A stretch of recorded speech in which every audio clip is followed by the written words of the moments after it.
Welcome to the Writer Center's virtual craft chat series, where we talk with writers a little less about what they wrote and a little bit more about how they wrote it.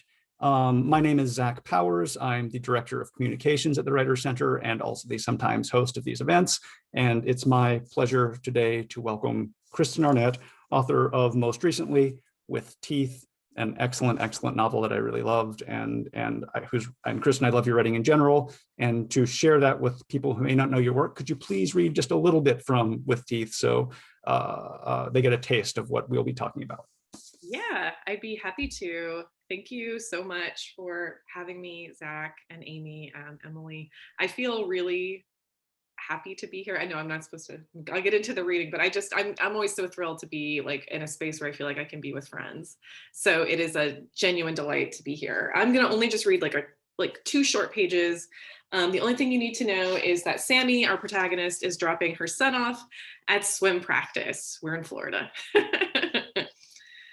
They pulled into the Y parking lot with 15 minutes to spare. It rained earlier that afternoon and the sun was sparking diamond bright and the puddles still dotting the pavement.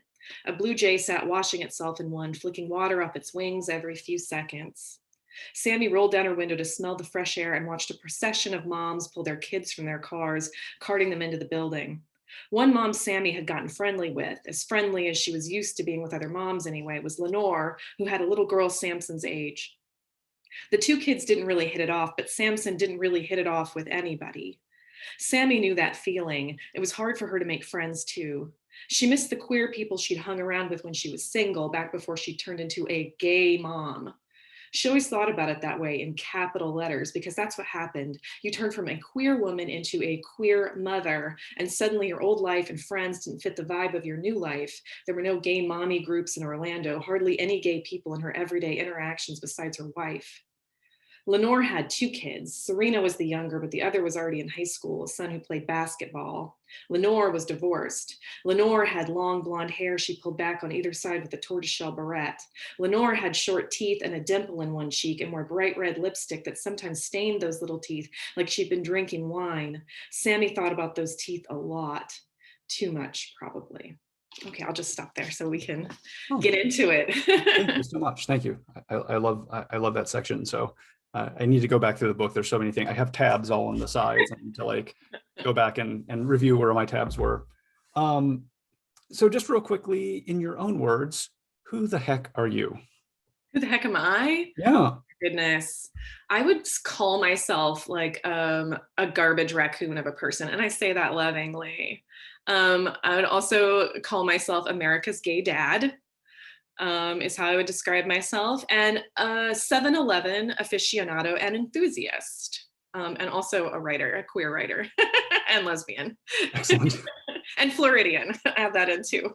What's up with, so this is scrawled in my notes. What's up with all these authors from Florida who are excellent? There's you, Laura Vandenberg has a Florida connection, Karen Russell. What is happening in Florida that's turning out awesome writers? Anyway, I don't know if you have the answer. If you do, tell us. If not, it's maybe rhetorical.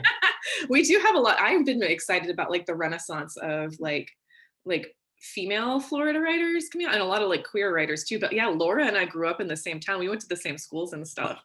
Yeah. I actually signed up for a workshop with her, and like I've met her a couple times very briefly in passing, but I'm looking forward to stealing her brains. Yeah, she is so smart.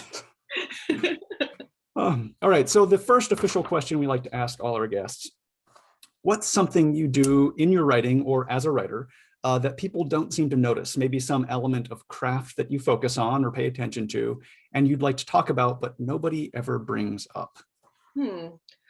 That's a really good question. I think a thing that I do quite often, I don't know, I have a few different things. I mean, there's bad things and good things, I guess. Like, do I want people to notice? Like, one thing that is, I'll start off with like a funny anecdote, then I'll say something more serious, but as is my usual comedian dad, but is a thing that got pointed out to me by a copy editor on my first book, Mostly Dead Things, was that they went through and they had to send me like the sheet of how many times you say certain words, like if you're like a little repetitive. And bless their heart, they really helped me out with this because I needed it. They were like, did you know that you use the word spitty like 45 times in like 3 chapters. And they're like, and also spitty's not a word. I was like, oh my God. I was like, so I guess like I'm just throwing that out there any old time. I still do it too. I think I think I'm a little more cognizant of it now, but apparently I just think things are spitty just all the time. A thing that I feel like I may be doing a lot in my work, especially I guess if I'm thinking more about like third person, is I really love, and people maybe have noticed it a little more with this book, I like being in third, but I like being smack up really close in third person. And I think that that's something people haven't noticed previously about how I write books. Because I mean, most of Dead Things was first person, obviously, but like my short fiction, and With Teeth and any of the subsequent stuff I've been working on, like this stuff is just very close. So I like third, but I like being like really like just pressed right up against there. And I think it's something that like is a tick of mine that I like to do. There's other things that I do that I think people naturally call me out on, the fact that I have like definitely convenience stores in every single thing I write, or that things are very bodied in a kind of way, right? Where it's like, I'm not afraid to have someone puke, definitely. Probably a little too much. Like let's I passed on my body questions. I feel like you've had body questions at this point, especially like going like the first 2 stories in your collection are so body centric that it's yeah. Yeah. I mean, I love bodies. I think they're so weird, but yeah, that's maybe a thing like craft wise, where it's like, I really love third, but I like really being like so close, and it almost feels like it's the membrane's thin maybe between them. So I just saw that Kayla's logged in, so that's and supporting Spitty. Yeah. But also, before my next question, I do have a brief story of the last time we saw each other in person, which is only seen each other in person twice. So one of the 2 times we've seen each other in person. Great. And Kayla was there as well. So I was in Savannah, Georgia, and I was down there unexpectedly due to a family illness. So I was down there helping take care of a family member. And I've been there a little bit. My partner came down, and so she was down. My brother was down helping too. And he said, "We've been in hospitals and rehab facilities for nonstop. Let's go to a bar." Mm-hmm. And so we called some friends because I'm from Savannah, and we went out. And one of our friends is the author and similarly Twitter famous author Patricia Lockwood. Mm-hmm. And we were at this bar hanging out, and just, at some point Trisha goes outside to get a sandwich at a place next door. And she comes back, and you and Kayla are with Trisha because you were in town. You and Trisha have never met. No, yeah. So you recognize each other from Twitter. You make the connection, and suddenly, like this, she shouted at me from a doorway. I was walking past because we were going to go to this bar. Because you had recommended this bar. Yes. You're like, you'll like this bar. And so Kayla and I are just walking down the street, and all of a sudden someone shrieks at me from a covered doorway, "Kristen Arnett!" And I look and I'm like, Jesus, who is it? And it's Patricia Lockwood. I was like, hello. I guess this is just like how, like the literary world like works. And then, yeah, we just all hung out. It was amazing. And and sincerely speaking, that was just I felt such warmth and wonderfulness from that night. And it's a fond memory. And that's one of speaking of a writer thing, that's one of the things when those writer moments happen, I feel very good about existence and the cosmos working in maybe a positive way. Yeah. So that was definitely a very positive memory. But it leads me to an actual set of questions, which was, I want to talk about bars and writing about bars, because an author I know and really respect once, and it's not his adage, it's one I've heard before, but he was very adamant about never set a scene in a bar. And I guess the argument is because then no one can do anything but talk. That's the only thing. You lose action. People sit down and they talk. And I was like, you've only been to some shitty bars, right, bro? I mean, this is not what my experience at bars is a very robust and huge, giant experience. And I know I've seen you publicly declare your love of going and sitting in bars. I think post-pandemic, that experience returning. Or I won't say post-pandemic, but lightning of pandemic to get us there. And there's one really great scene in With Teeth set in a nightclub. And it's a little less positive experience, I think, in terms of the scene, but I was just interested in your response to the old adage of don't write in bars, and how you think about bars as, they're like social incubators to me. I just want to sit there and stare at people the whole time in a not too creepy way. Yeah.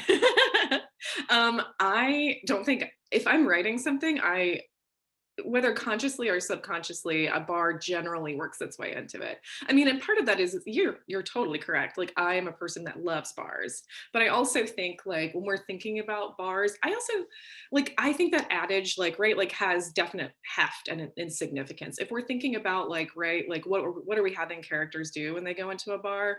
Like, what's the purpose? Like, what's kind of like, kind of hanging out beneath whatever situation is going on. It is like a thing that to consider for writers, I think, and I do it too. Like, anytime I have a character do anything, I'm kind of having to think, like, well, what's the purpose behind it? And if it's for a purpose to have two people sit down and kind of get like some kind of plot thing out of the way, then that's probably not a good reason to have two people sit down in a bar. But so often for me, the way I experience bars is that, like, so much like action and activity is happening inside of a bar. Like, if we take, for instance, like, us talking about that specific night where we all hung out, it was like this kind of particular set of circumstances. Also, the way that the bar was like the bar itself, maybe because I am a place writer, like, bars for me are place writing. Like, so, like, and a lot of being a place writer, like how I read about Florida, is I think of Florida as an additional character, kind of like working in like a novel or a story. And I would say I think about bars the same way. Like, the bar's a character too, right? Like, any kind of bar I'm writing about, usually I'm as interested in like how it moves and breathes, or the culture there that's working. So I agree with like the idea that, like, we need to make sure that we're not just having a setting for the pure reason of having two people sit down with a drink in front of each of them, drink as they talk to each other, and finish the drink and leave, and we've like hashed out some kind of like plot problem. But I mean, you could say the same thing about anything, like two people inside of a house, which is, I love to write about inside of homes, so it's like the same kind of thing. It's like, what else is happening there? Like, how does the house function? How does the bar function? So in, like, with Teeth, for example, like, there's like a lesbian nightclub, and that's like a very important point of this book, is like the idea of like Sammy, who is she's like reached a certain age, she's kind of like separated from her wife at this point, but also not really, and she's like had a kid, and she like is like, I'm trying to like understand who I would be as a single person who's queer, but I don't really know where I fit in with that. I'll go to where I used to go when I was younger. And watching her navigate that space, it's a bar, she's getting a drink, she's drinking too much, she's having interactions with people, that's the bar kind of thing. But also, so much of it is like, it's a gay bar. Like, how does that gay bar function? Like, what does it mean to her? How is she like processing it? And like, any kind of space where there's like drinks happening also leads to like, quite often, to like a bit of mess. And that is like very helpful for writers, I think, in terms of like, contributing to conflict, or like what's, like, or when people like accidentally reveal some things, right? Like, where it's like, I had a little too much and I said something I normally wouldn't have said, but because I had some drinks, I did that. Also, they're just fascinating places. Like, one of my favorite things is people watching inside of bars. Like, I like going to a bar. Like, pre-pandemic, I would go to a bar to like write, maybe, but also just to like hang out on my own. Like, I like to go there because you just see like, oh man, I mean, it's good Twitter fuel anyway, even if it doesn't result in a story. I mean, even if it's not a full story, if you like, people like, it's a distilled version of their behavior sometimes in the bar. And I'm just always fascinated. Like, I don't go there to sit and stare at people, but it's hard not to notice sometimes when you're in the habit of observing people as a writer type person to notice those things. So, okay, we're team bar. Awesome. So one of the things in the novel that I'm really kind of obsessing over is the page-long sections at the end of each chapter that are told from the perspective of a secondary, sometimes very, very secondary, perhaps other endaries along characters that are, and they're always less than a page. They're always, max out at the very top of a single page. So I read the first two kind of with curiosity. I was like, I wonder what these are doing. And then I think it was the third one, I can't promise that, but it's the one that's from Sammy's son's therapist's perspective. And I was like, oh shit, that's what these are doing. And I had a glance back at the first two and like really paid attention to those in a new way as I was going forward. And what I think they're doing is I think they are serving to complicate your main character, the character from whose perspective, it's third person, but it's third person extremely close, as you mentioned, of Sammy. And it's highlighting the unreliability of her perspective and sort of confusing what I'm supposed to know for sure. Mm-hmm. And I love that. So first, where did these sections come from? Were they part of the first draft, or were they something that you introduced in a revision process as you realized you wanted to complicate the reliability of the narrator? Yeah. When I sat down and wrote, this draft happened like very quickly. It was like from a point A to point B, like I was writing like between like 2,500 to like 3,000 words a day, like every day. Like this draft happened very quickly. I got to the end of this draft and I was like, okay, I'm going to go back through. And as soon as as I was finishing the book, I was like, I really want these, I was calling like interstitials. Like, I really want these like little pops of text to pop up between sections. And I want them to be from people that are like removed. You know, some people really far removed have no idea who anybody is. Some people have like a little bit of more interaction, but I was like, I want to add them. I did them all in a day. Like, I was like, I really want to add them in. And they have changed like hardly any. Like one, I think, changed a little bit after talking with my editor. But once they were in there, then I was like, this is doing what I needed to do. And it helped me to like, because the impulse for me in this book was the idea about inside of a household, everybody in a family is an unreliable narrator.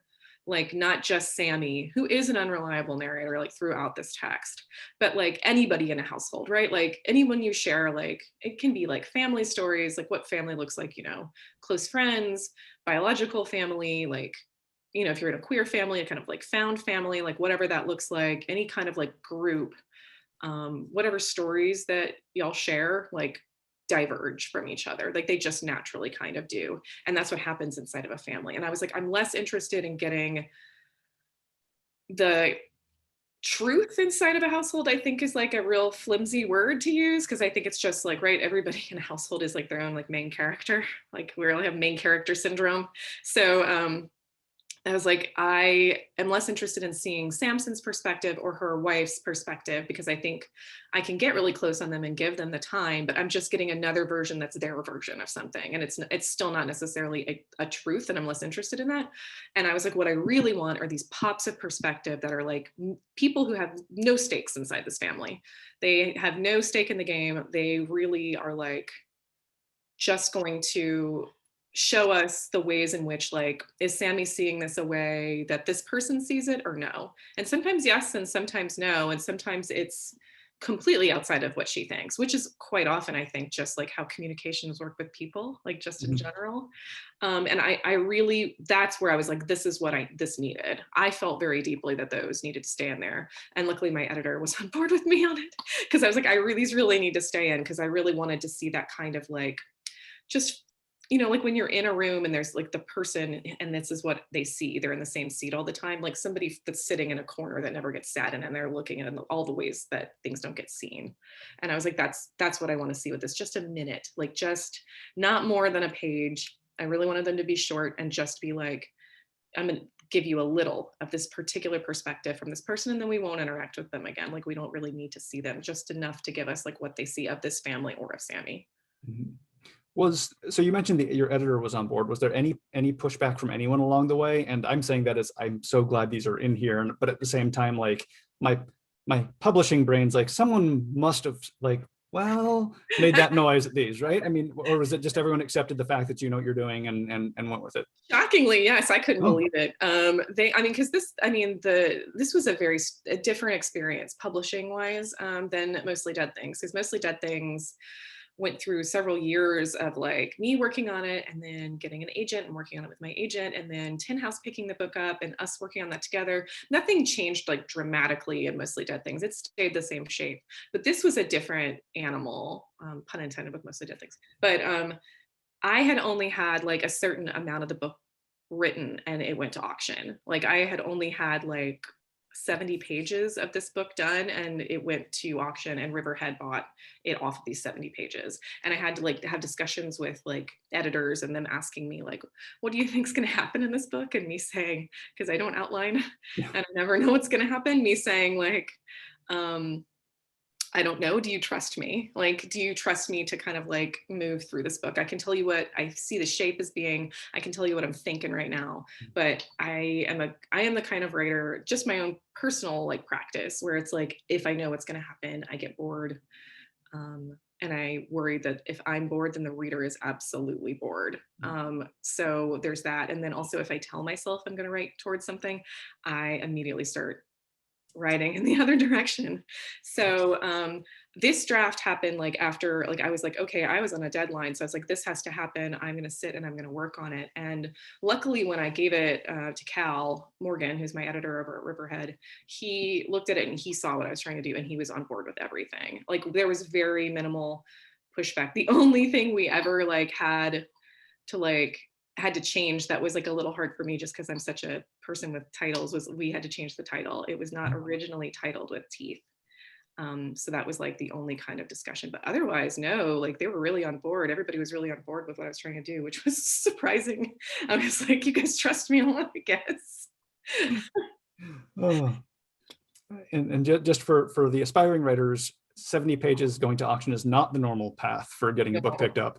You at that time though, because Mostly Dead Things had already been a bestseller, so you had you had established your clout through previous work. But yeah. Someone has asked, I wasn't going to, but what was the original working title of the novel? Can we ask that? Yeah, of course. The original working title was called Samson. The book was called Samson, and it sold as Samson. And then we had a really good conversation. It was like just because I am a person, I always title work first, anything I'm working on. And that's like, again, like I think practice is like so personal. Like I would never say like, I think this is the way someone needs to do something. Because I think for myself all the time, like just because something works for me doesn't mean it would work for anybody else, just for my garbage raccoon brain. But the conversation that Cal and I had was really helpful because it was like, you know, because he's able to talk to me from a perspective. I'm like a writer and I'm writing from like a writer's perspective. And this is what I see like in terms of like theme or why it feels significant to me. Like he's able to talk to me about like, here's like from a publishing angle and how this is going to like work in this kind of vein. And that's not something I have like a ton of knowledge about, you know, because it's not like what I do. Like I'm on the opposite end of that, the opposite side of that coin maybe.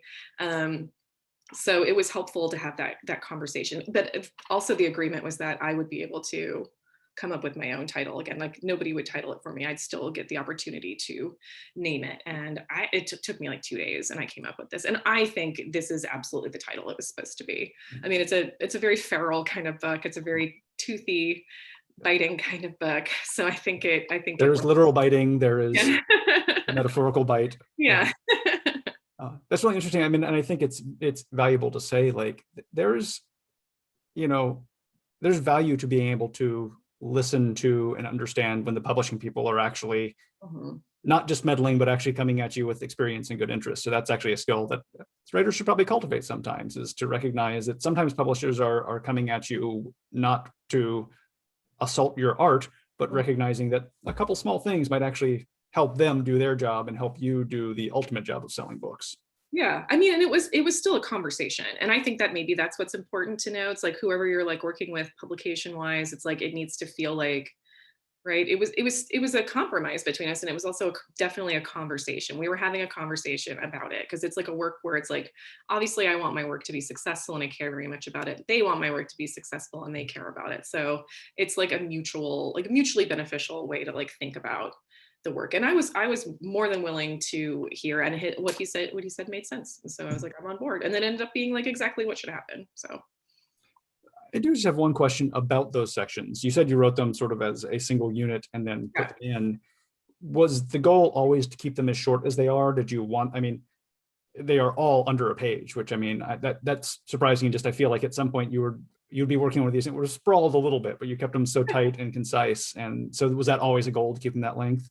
It was. I was like, I really don't want this to be more. I didn't want it to take up even more page space than it would need for like than one. I was like, I want it to stay like on a page. And I was very conscious of that as I was working, like putting them together. I was like, it really just needs to be a taste of whatever this is. Because I also was like, I don't need them really giving us too much of themselves. Because I was like, I think that that's not the point.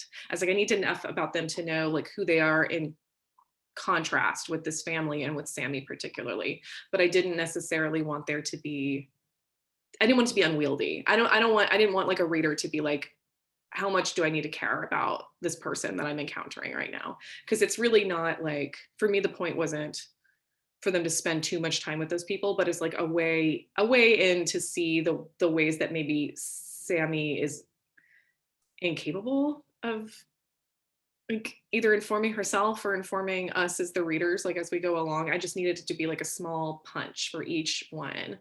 And they all stayed pretty much the same. The only one that changed through editing was with the one that's in there of like Sammy's therapist. That's the only one that changed. And it didn't change like a lot. It just shifted a little, like just a little bit. Like it was like one of those things where I was like, because this is also a book that I feel like too, it's like so much of like just is like tone, right? Like the way that like Samson moves through the book and like the way Sammy sees him, like he's just doing normal kid stuff most of the time, but because of how she sees him, it can come across as creepy, you know, like tonally it just kind of shifts. And I was like, that's what I need these things to do. I just need a little tonal shift so I can like kind of butt up against what she's doing. Mhm. So I'm turning to the chat window. There are a couple questions already coming in. Great. So the first one is from Nancy. If you are writing an emotional scene, emotional for the characters, do you ever feel the emotions yourself as a writer? Or are you removed as an observer? Have you ever cried while writing? Oh, I love to joke around that I'm a robot and that I would rust if I cried. But I do think that like maybe part of my practice, and just as I hope continue to grow and learn as a writer in my practice personally, is that a thing for me that I feel like I gravitate towards all the time is like physical actions happening in books. Like I love like a slapstick scene. I love something messy happening physically. I like watching people move around the room or fall down, or like I love writing sex scenes. Like I like stuff that's like got a lot of like physical movement to it. I feel like that's really in my wheelhouse. And maybe that's like part of like writing about Florida, which is like very tactile. But if that feels like more natural to me. And it's been a process learning how to embed like emotions within a text. I'm as myself a person who's kind of like, I mean, I'm like a jokey person. I'm like a person who likes to deflect emotion with like a joke a lot of the time. But like when I'm writing characters like that, you know, like obviously are not like that, I need to like sit with those people and allow them to kind of be in that space. And for me, when I'm first writing it through, that's like the thing that usually takes a few passes for me when I'm going through, because I was like, how am I going to get this feeling right? Like, what is the feeling? And sometimes that takes me a little longer. I mean, not a significant amount of time, but like, it's something that's like, I've been really trying to continually work on, like to better myself at. And I hope continue to like work on that kind of skill set, because it's something where it's like, I want, maybe a good way to answer this is that I find myself writing in fiction, especially novel work. I will write especially the emotion or the kind of tenderness or the vulnerability or things like that, or intimacies. I'll find myself writing the same kind of like small set of scene or question interiority with a character multiple times throughout the book. And like, because I'm trying to, but different ways, I'm trying to like figure out the right way to ask it, or trying to figure out the right way to get it in there. So quite often I'm going through afterwards and getting rid of the superfluous stuff. Like, here's where it doesn't fit. Here's where it does fit. There definitely has been times that I feel like I definitely teared up some, like writing the Jessa stuff, like from Mostly Dead Things, because she's like, it's hard not to feel like heartbroken when she's going through like some of her feelings about like feeling like so in love with the woman that she loves, who's like married to her brother. Like that's that's difficult and hard. And it's like, so there was times like writing those scenes, especially when they were still teenagers and writing in the past, like where the teenage feeling is like humongous, right? It's like overwhelming, and like, you know, like it's like you can't even contain it in your body. And so I felt like I felt a lot of that working in that. And with Teeth, so much of the feeling is like a deep frustration, or like that kind of thing, or like a discomfort. And like writing it through the emotions that kind of way is like if the character has to sit with the discomfort, then so do I as the writer. I don't get the luxury of kind of jumping out of a scene. Like I don't get to do that. So it didn't make me want to cry necessarily, like it's from sadness, but of crying of like frustration, maybe, of having to sit with this character. But it is something that I feel like I'm continually working on. I hope that I'm like learning, and I hope that I could just as a writer in general, like continue to like learn and like become more, not comfortable, because I don't ever want to be comfortable with work, but like feel like I am growing, maybe. Yeah, and I'm glad you used the words frustrating and discomfort, because God, you nail those. I may come back to this, but there were times where I was like, literally, I was starting a scene like, I have to look ahead. I have to make sure, I have to know what's going to occur, because I can't sit with this discomfort for this many pages. I have to, and I don't do that. It's not Yeah. a method of reading. You got me so uncomfortable in the best literary way possible, but I had to glance ahead a number of times in this book. Another question from the chat. I noticed you started with a scene setter for the pages that you read. Do you do that for many of your scenes? Can you share like that setting a scene as part of your process? Usually I don't like to do that. Like I like to just kind of dive into whatever. It felt like as a practice, I try not to. Like I try to just be able to like jump in, because I also feel like, especially if I'm reading like work aloud, like for this particular instance, like wanting to like be like, here's where we are, here's where I am, and then I I like it to just kind of like where we are. I want it to feel like organically, pun intended. I want it to like kind of like actually like work its way like into the text. I don't want it to feel like I need to tell you exactly where you are right when you get someplace. I just want it to feel like it's kind of winding its way through. And maybe that's part of how I feel like place writing feels like character to me. So it's like I don't need to necessarily, because I also don't feel like as soon as a character walks on screen, I don't need to know every single thing about like what they look like, you know, or like who they are as a person, or like here's how like, you know, like they have like a strong jaw and like a really like heavy brow, and they have like a bald spot on the back of their head that's like a little shiny, and like, you know, like they're little, like they're like the kind of person who like walks in, like I don't need to know everything all at once. I usually am a person who likes to kind of like, as things are like revealed, as like bodies move, things are revealed, and I'm more interested in that, and I think I feel the same way about place. So it's like I need something. So there's some like punchy places too, where it's like I sometimes I just feel like it's like I really want to know where I am right now, but it's because I feel like it's character happening. Like if like I like it to like wend its way. And I think that's like the best way to answer that, I guess. Although I'm saying that and like now I'm gonna start doing it every time. Like I just said like I don't do that. And now I'm like, I'm definitely gonna do it. I'm gonna scene set like now every time. Just because I said I don't. Oh, well, you also like went through the character, you like when you just off the top of your head named character traits, like that's a great character. It's really, I see him perfectly. Back to the chat window. What do you do when you get stuck in a book? I also don't plan out a fear of getting bored, but also it's easier for me to get stuck and leave a project. And they love the book so much. Oh, thank you.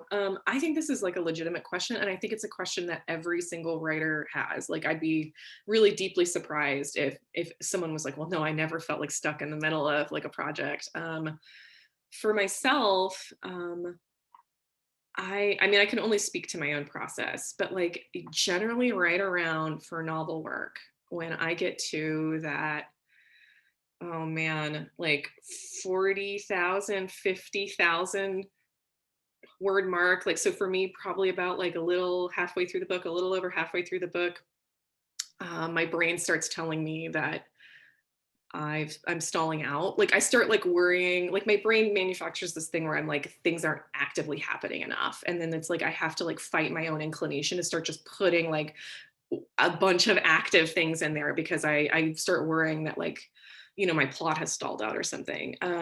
I mean, my own personal practice, and I would say once again, this is just like what I do. I have done a few different things to kind of combat this, and part of it is that every single book has required a completely different process, which is so infuriating.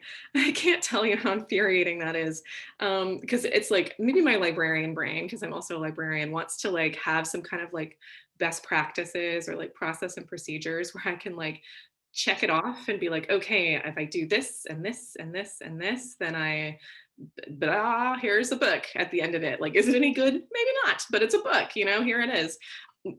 My brain won't let me do that. And it's just every single one is going to require something completely different. So a few of the ways I've tried to combat that has been giving myself a word count. Like for Mostly Dead Things, I gave myself a very strict kind of schedule because I was like, I'm going to see if I can get through this. Like, I don't know. It was my first novel. I'd never tried to write a novel before. And I was like, I don't really know what this looks like or what it'll feel like. So I gave myself a schedule of 1,000 words a day, Monday through Friday. It could be more than 1,000 words. It could not be less.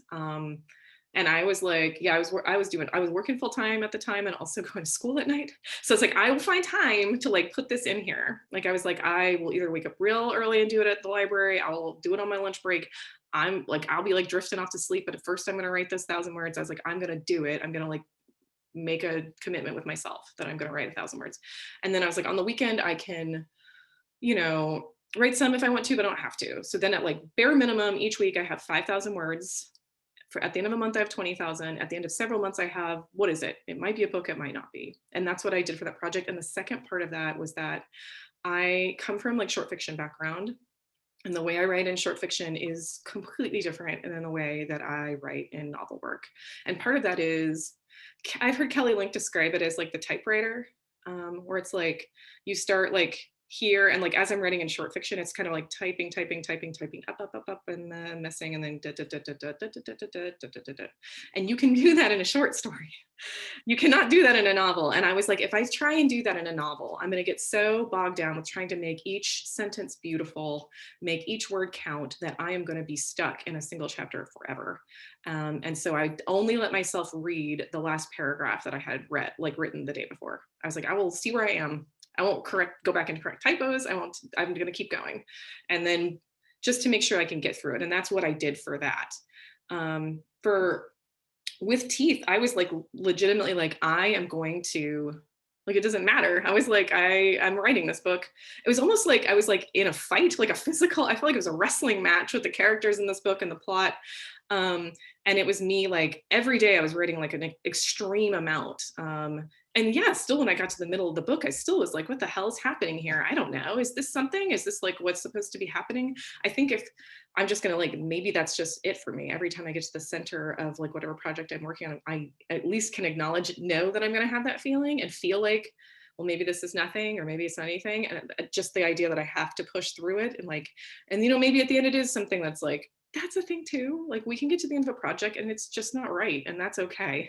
Like, it's hard for me to like, I think we're like, when we're creating something, we want to know, like a reassurance that like when we get to the end of it, it's going to be something important and significant and like beautiful and like the thing that we want it to be. And that just is not a way that I can work through art. Like I can't be, if I do that, I just sabotage myself. I feel like I'm like, if I have to think up front, this has to be successful, then I can't do it. And that's not the way I need to think about it. Like I have to really be thinking about it in the moment and not like the end result or what it's going to be like, or what will happen with it. And I think it's really hard, especially since we're in such a publisher perish kind of atmosphere where you feel bad if it doesn't do the work that you think it's going to. So all that to say, it's really hard. I don't know what I'm doing. Oh, well, so when you mentioned the librarian's brain, just so there's a little noise of acknowledgement from over here from Stephanie, who's on the couch sort of behind me, who is also a librarian. So yeah. I don't know what best practices. She heard best practices and lit up. Yeah. Yeah.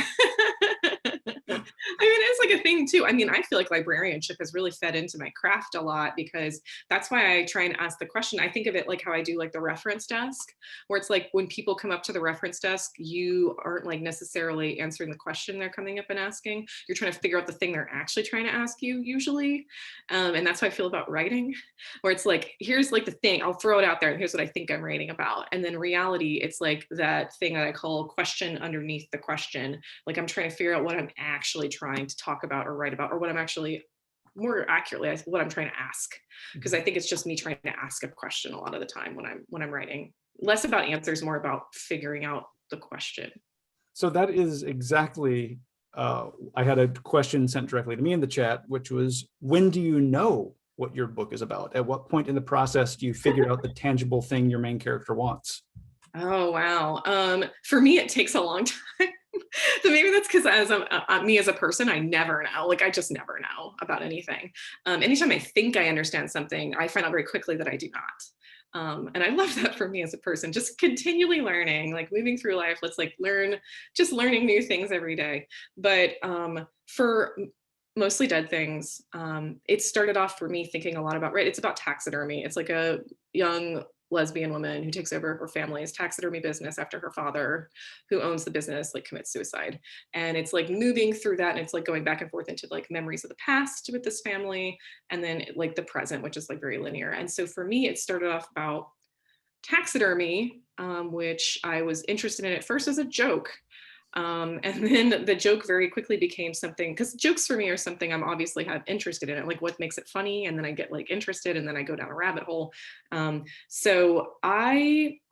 It took me a long time to understand that taxidermy in Mostly Dead Things stands for everything. Like taxidermy is like nostalgia, taxidermy is grief, taxidermy is memory, specifically the way in which like Jessa, who's the main protagonist, like who's a taxidermist, is trying to keep everything like set, right? Like if I can just like keep this moment in time where I want it to be, then I will be like satisfied, or like maybe not happy, but I'll feel like in control, or this level of like completion with myself. And so it took me a long time to understand that's what taxidermy was doing. I wish I could tell you that I was some kind of genius. I am not. And like as I was working, it took me a long time to discover that. Actually, I'm like, oh my God, that's what taxidermy is here.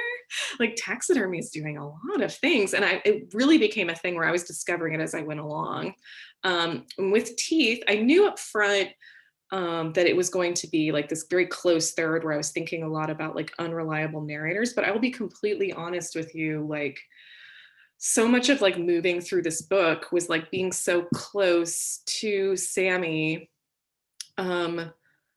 means that I was just like, oh, this is like the ways in which like a person can self-sabotage, and like a person who thinks that they are a certain kind of way, or like has like a lot of grievances about things, like actually is like completely unable to see those things in themselves. Like, right, like her complete interaction with like people around her is quite often like, it took me a long time to understand that so much of her interactions with her son specifically, because that felt significant to me, were about the ways in which she sees the things that she doesn't like about herself. That she's like, and so like instead of like being able to directly address those things with herself, is able to like really zoom in on him and be like, if I can fix these things with you, then it's fixed. And it's like that. I think it took a long time for me to like really kind of understand that about this character. But also I think I'm like a person who, like, as I'm going along, I want to discover things about the character. I never feel like I understand, like how I feel, it's how I feel about meeting people. Like, right, you meet a person, you kind of get to know them superficially at first, like your acquaintances, you get a little bit closer, you find out things about them, you let them have a little bit of you. It takes a while sometimes to like become intimate enough that you know. And I think that is how I feel writing a book and writing like closely with characters. I'm trying to get to know them as I go through. Usually it's until the draft's over and then I'm going back through and I'm like discovering things, which is a mess. All right, so from Joni, who is in Savannah, Georgia, better known as the Book Lady, who is the owner of the Book Lady bookstore on Liberty Street in Savannah, Georgia. So please go to the Book Lady if you're ever visiting Savannah. She is always curious about how the author is thinking about the ending a novel or a story. The end for her has the largest opportunity for a fail, and I'd like to hear what makes a good ending for you, whether in a short story or in a novel. Mm-hmm. I think for myself, as a person who never knows how anything I'm writing is going to end, is because I know that people like say like quite often, especially with short fiction, right, where it's like a moment of like change occurs. And I don't necessarily feel like I need something like that, but I do want to feel like I want to feel like a moment of surprise. And what that surprise looks like is like completely like, is it like the way that like, you know, dialogue is spoken? Is it a way that like, you know, like something like is physically happening and seen? Is it like, is it a moment of change? Maybe is it a moment like, because I think people very specifically choosing not to change is a moment of change. So I think like generally speaking, I I love it when I read. I love to see like, I think, because I also think like opinions like so divided on like what all we like and like how endings work, right? Just because I think like we all like different things because we're all people and people are all different. And that's what's like very exciting. And that's what's exciting about, writing. And it's also what's exciting about reading. Like people write very different things because they have completely different perspectives and do things totally differently. And I usually it's like when I am always really impressed by like anytime anyone's able to end anything, I think it's like great. Because I think it's really hard to write something and tell yourself it's done. And I think a lot of times, like with the ending, for myself, anytime a book has ended, I've been like, oh, okay, the end just happened. Like, it's like, okay. I'm like, I guess this is where we are. Like, it's never been a feeling of like, okay, I know where we're going. I never know where I'm going. And I'm like, well, we landed here somehow. Like the just jumped out of the plane and I've landed here on, is it a deserted island? Am I in the ocean? Like, I don't know where I am, but that's how writing endings feel to me, just because it feels like it's like just happening. I wish that I understood more about it, but then I would be like, I understood my own brain and I don't feel like I do it all. That would be, that's overrated. I do feel like I've pissed off so many people with my love of anticlimax. I love anticlimax so much, and some people just get so mad at me so often in things I write. Like, I'm sorry. I liked it. That's for me. Again, oh yeah. No, I mean, like, aren't we like, I mean, we write for ourselves first. It's like, right, we write the things that we want to read because it's like, and so like we're our first readers. I'm a huge fan of that. Like, I was like, I'm gonna try and write something that I think is like something that Kristen would be like wanting to sit and kind of like partake with. And then, like, let's see how it like fits with other readers. Not everybody's your reader. And that's like the God's honest truth. Like, not everybody is going to be your reader, and that's fine. Like, not, your readers are your readers. And that is like what's, I think, important. So you write for yourself and the people that you're writing it for. Well, and not even, this always sounds bad in my head, but we're not that unique as individuals. If something means something to you, if you create something that feels really meaningful to you, there's an audience out there that's going to have the same reaction because you have the same experience, expectations, whatever it is. Absolutely. So if you've made yourself feel that thing, then you've probably created a work that can have that effect on an audience out there. Maybe not the audience who's initially reading it or deciding whether or not to publish it, but right. There is a chance that it could find an audience. So you're not alone. Back to the chat window. Do you pre-plan pivot points in the novel, or do they come about as the plot develops? That's a lot of P's. It is. Say that like 3 times fast. I will not try. But actually, I don't. They just happen. Like I sometimes I wish I was the kind of person that could like pre-plan those things. Because I think it's fascinating. And I'm always like so interested in like different people's craft perspectives. Like, some people like really outline like wildfire, and some people don't. I'm definitely on the other end of that. I always keep a Word document that has stuff that I feel like I just want to make sure I remember: names, places, pets, like any kind of like location, or if something really significant, I'll put something in there. If I think of something that seems interesting to me but I don't want to commit to it in there in like the novel proper, I'll stick it into that other little Word document. And I only work inside of one document. Like, my draft is my draft. I never have more than one. So anything that changes that happen in that draft are permanent. So it's like, it kind of is like a constant like working project. But as I'm writing, I've been so surprised when things happen. Like, there's been like 2 very significant things that have occurred in like both of my novels where they were shocking to me when I started. Like, as soon as I entered into doing them, I was like, oh, Mostly Dead Things was the peacock scene. I did not know I was going to be writing that peacock scene. They're like chasing peacocks around with a truck and they're having like the peacocks are having heart attacks. I was like, I did not know that I was going to be writing that. As soon as I started writing, I'm like, I guess this is happening. I guess we're going here. The thing with teeth, which I don't think is too much a spoiler because it is like biting. There's a very specific scene in the upfront section of the book where Sammy's son Samson bites her, and they're in the car and she bites him back. And so they're like it's like a scene where they're like having a struggle where they're biting each other. And that is a scene that was shocking to me when I started writing it. I was like, I cannot believe that this is what's happening right now. It felt like it's a very active thing, but it also felt like a very significant like twist and point for Sammy as a character. So it's not just like, this wild thing is happening in scene, but it's like, it does a lot for me in terms of like how she sees her son, how she sees herself, and how she chooses to like navigate the fallout of that, which is to lie. I was like, this is telling me a lot about who she is as a character. And those things are always happenstance to me. I never know what's going to happen. I like, and part of that is like, maybe it's just because of the Sagittarius in me. I get so bored.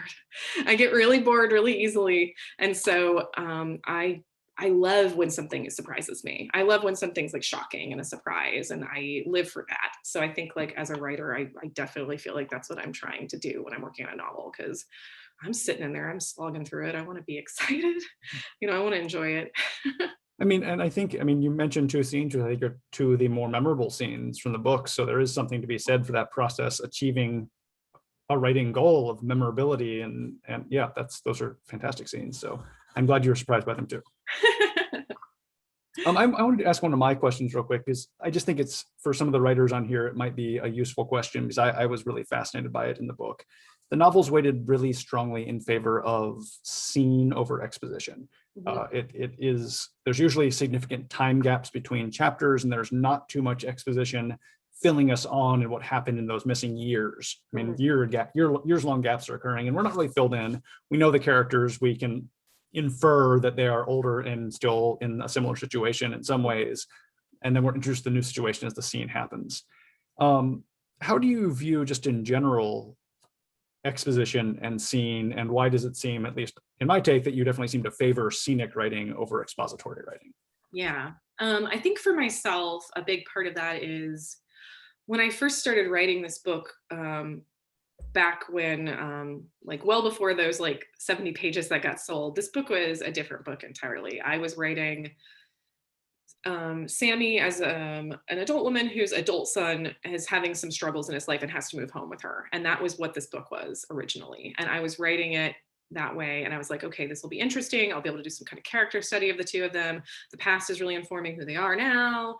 I will be able to do this kind of thing. And every other page, I was like, I am writing a memory again. I'm like going back in time. I'm like trying to explain something. Like I'm having to do some kind of like fill-ins about things going on. And in reality, I was like, okay, is this like because I want to be doing some kind of like more exposition or some things like that? Or is it because like I'm not starting where I'm supposed to start, like, and for me, after like a lot of thinking and like looking what the book's doing, I was like, I'm not starting where I'm supposed to start the book at. So that was a big thing for me. And part of it too is that like, I definitely am a fan of like reading like exposition over like just sitting and seeing like, but I think like quite often I just want to like, I think the reader is smarter than we give them credit for sometimes, right? Like sometimes as like writers, we feel like we need to let them know, like they have to know this and this, or they're not going to understand the motivations of this character. And it's like, yeah, they do. Like for the most part, like sure, like our readers are smart and they're like, we're readers, right? Like we can figure things out. Like we can, as long as they can get from point A to point B, like they don't necessarily, for myself, like I don't need a lot of that stuff. Like sometimes I do love to read it though. It's kind of what it's doing, So for me, like in this book, especially when we jump in time, like I was like, so much about who these characters are is like, they're literally exactly the same as they were before. I was like, and I really want to showcase that. Like they're still kind of like moving through the world in the same kind of dysfunctional way. And if anything, they're just a little bit like a little more dysfunctional. Like it's kind of like, I was thinking about it as in terms of like a callus, like where it's like, it's just kind of the dysfunction has built on top of each other, but it's all still sitting inside of the same household. The only thing that's different is that they're all older. Right? So I was like, I don't need to tell anybody what's going on here. Like they don't need to hear like those kinds of things, because really I want to showcase the fact that they're all still the same and like not anything has changed. So that felt like the most important part to me with this book. Once again, I've said this, and now I'm going to write a book that's just like so much exposition. I mean, it's absolutely fascinating to me that what you're saying, that the novel is now came out of exposition you were writing for the initial conception for the novel. Mm-hmm. And so I'm not just task you with writing the craft essay that is discovering your scenes through the exposition you feel like writing. that sometimes the impulse to write exposition for something is actually the impulse to go. That's actually the location of your scene. Mhm. That's very interesting. I'm gonna be still. I have no more thoughts on that, but it's going to be in my head for the next few days. So, so there's a couple more questions in the chat before we wrap up real quickly. This one's pretty straightforward. So who do you think is the book's most reliable narrator? And I might say character, because I feel like narrator, we have a third person and it's always close to Sammy, except for those exposition scenes. Yeah. I mean, if I was forced my hand to say who, it's always probably going to be Samson, because I think that children are generally the most reliable. Like they have there's no bullshit. Like they don't have like a filter. They're kind of say it how it is kind of way. And Samson gets like the least amount of say. And so like writing the first biggest section when he's in fourth grade versus when he's in high school, the biggest part for me was when he's in fourth grade, he's manageable for Sammy to maneuver and be this is what he means and this is what he says and this is what he's like. But when he's a teenager, that's when people find their voices, they discover who they are, they're coming into their own, they're moving toward adulthood and trying to find their own identity. And there's this way in which he he resists the way that she wants him to be. So I guess if I had to pick who's the most reliable, maybe it would be Samson, but also he's a teenage boy, so no. I don't know, I guess nobody in that household is reliable. Well, I mean, one of the interstitials, first of all, I'm glad you used the term interstitial, which I try to avoid using because I feel like no one else ever catches on to that word, but the interstitial that features the convenience store cashier, the clerk. Yeah. As I feel like that was sort of the thesis, because she's sort of just pointing out that she just finally highlights that, okay, no one's actually basing their thoughts and their feelings on any fact necessarily of what's going on around them. So anyway, I feel like there's a thesis in this book. It's there. Nothing has been reliable. Take your best guess. A practical writing question. Do you set a firm deadline for novel completion, or are you more flexible? And you might have had more of a deadline with an incomplete book sold, but. Right. Yeah. So for instance, I guess I have a couple different answers for that. So for mostly dead things, it was a deadline I gave myself. I was I'm gonna have a draft of this, a messy, not finished, probably not good draft for myself by this time. And that way for me, I was just because I set those parameters, right? I'm okay, I have a daily writing count. I have what I'm doing every day. And that was a deadline for myself. Once again, though, if something happened and I didn't finish it, it's not a firm deadline. It was firm for myself. I was I'm giving myself a deadline. With Teeth, there was a very there was a firm day of this is due to my editor, deadline that this draft was due. So I knew I had to do it and send it in. So for myself, there was that deadline, but then there was a deadline of me wanting to get through the initial draft and then having enough time that I could go through the draft again and do kinds of cleanup or read it aloud, which I am I think everybody needs to read their own work aloud. It's awful. But it's so necessary. You hear it's a good way to because your eyes kind of smooth over stuff, especially if you've seen something a lot of times, but your ears hear it when it's not right. Or if there's something clanky or the sentence that you were I'll come back later and fix that. Don't do that. Just sit there and make yourself work on it. Then I think it's a real impulse to be okay, well, this isn't working right now and I don't really know what it's doing, so I'll come back to it later. But so I had that deadline ahead for myself to be I want to give myself enough time to clean up and read it and fix things. When I'm working on now, because I'm working on a short fiction collection that's coming out next with Riverhead. It's so that's different. And then also just on my own, I've been working on novel drafts of different things. And so I've been I started off trying to set goals for myself, and I found myself, and part of that is right, we're just still there's a pandemic, all kinds of stuff. We've been in quarantine and haven't been able to see other people. I couldn't do it. I realized that I was in agony trying to write. And I was I can't give myself this goal right now where I normally felt I could. And so where I am right now, working on drafts of things, is to every day write, but however much is just however much, maybe it's a sentence, maybe it's longer. I'm not looking at word count. I'm like every day just trying to work and be like thinking about the book, right? Because I think it's like when we're writing like a world, it's really important to kind of be, you really want to be like thinking about it when you're in the shower or when you're about to like fall asleep and you kind of think of some idea. Like if it's like the kind of thing that's sitting there, then you're doing what you need to do. Like if it's in your brain, the biggest thing for me is if it's not, then I worry.